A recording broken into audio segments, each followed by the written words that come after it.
So, in what was an absolute disaster day for the Indiana Fever, going back to the 4th seed or the 8th seed in what is not a good spot. Not a good spot to be in at all. You don't want to face the Lynx. You absolutely don't want to face the Lynx. And if you guys agree you don't want to face the Lynx, subscribe. We are super duper close. We are super duper close to 57,000 subscribers. Our goal is by the end of the WNBA season 60. Which is, I think it's doable if Caitlin Clark returns. If Caitlin Clark doesn't, probably not.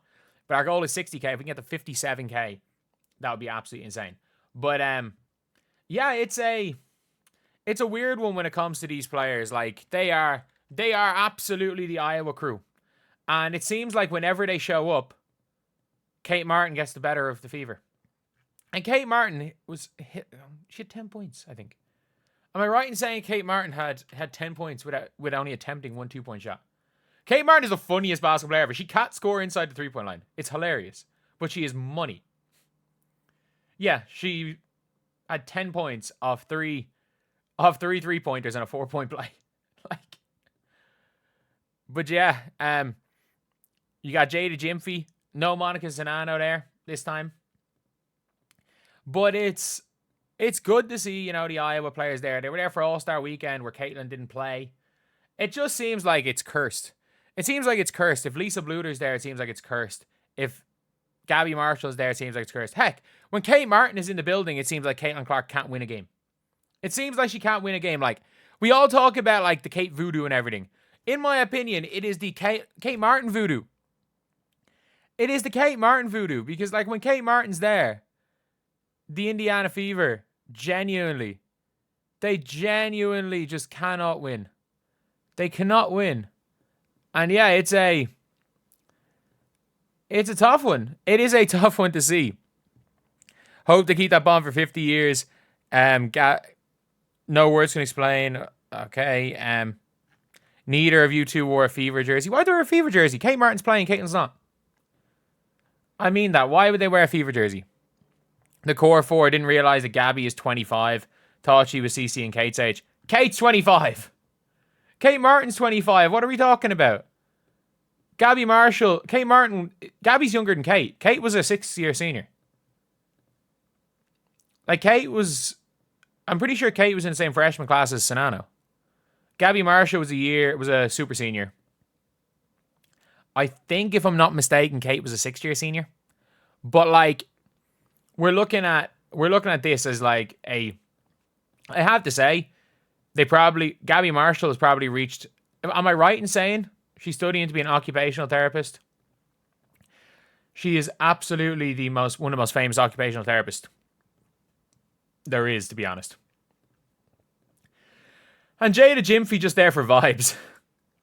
Just there for vibes. Heard she was a hooper in her day. And her day being before she got to Iowa. Heard she was a hooper. And it's now if Jada Gyamfi comes on something, Iowa have won the game. But yeah, it's good to see them uniting. It's good to see, the Iowa crew back together, because this was the team. This was the team that really did transform women's basketball into the next level. They're the biggest women's basketball team of all time, is this Iowa team. Like, we can say that. They had 14 million people watched them against South Carolina. And people are like, oh, it was South Carolina. It was the reason why it was South Carolina. It's like, then why did 10 million people watch? Like, why was the views halved? The views were more than half this year. The views were more than half. But, yeah, it is still kind of crazy that, this team has just been so relevant still to this day. And that's one of the things you kind of just forget sometimes, is that, like, this is going to be a college team on the level of, like, the Fab Five. Like, they're going to talk about this team. There's going to be documentaries made about this team in 20 years. Like, it. Like, the documentaries are going to be about, this team that kind of came from nothing. They weren't meant to win anything. And suddenly they're playing in football stadiums and having to deal with just being a team while 10 million people are watching every one of their games because they're obviously the most relevant thing, and they got to back-to-back finals. and all of that stuff. And like, we all talk about it now being like, oh, they never won that. He's like, man, this team was meant to be second round exit. Like, this team was meant to be.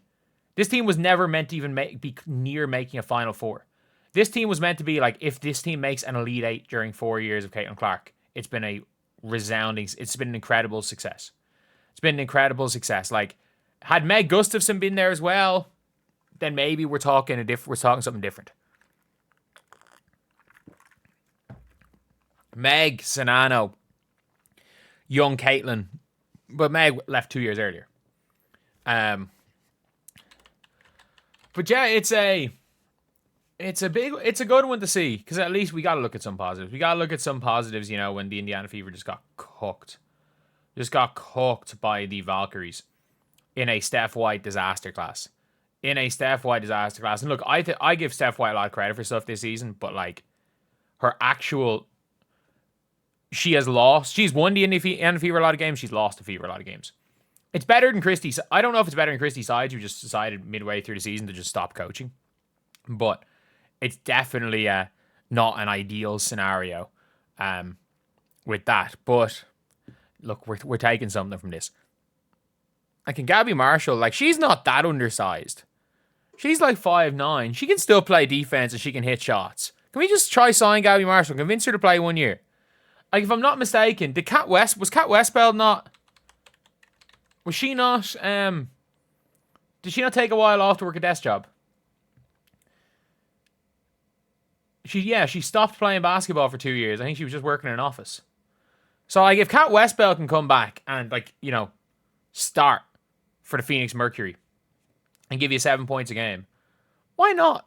Why not? Like, yeah, sure, Kat Westbeld has an NCAA championship, but Gabby Marshall's been a starter in two championship games. Albeit, did she make it? How many championship games she made? She made it in 2017, didn't she? I think they lost, did they? I actually can't remember. Because I know 2017 was when... Or 2018 was the shot. Did they beat UConn in 2017? I don't know. I don't know who made it where. But, yeah. Look, Gabby Marshall has a similar college career. You never know. Maybe one stint in an overseas league just to get playing. Go give it a year. Give it a year. And that's all we need to say. Just give it a year. Give it a year, Gabby. We could do with you at the 2. But could also maybe do with Monica Zanano as a third string 5. This is an offensive pick and roll player or pick and short roll. But anyway, yeah. That is the video. Let me know what you guys think in the comment section below. And if you guys want me to talk about where Monica Zanano is right now, leave it in the comment section below.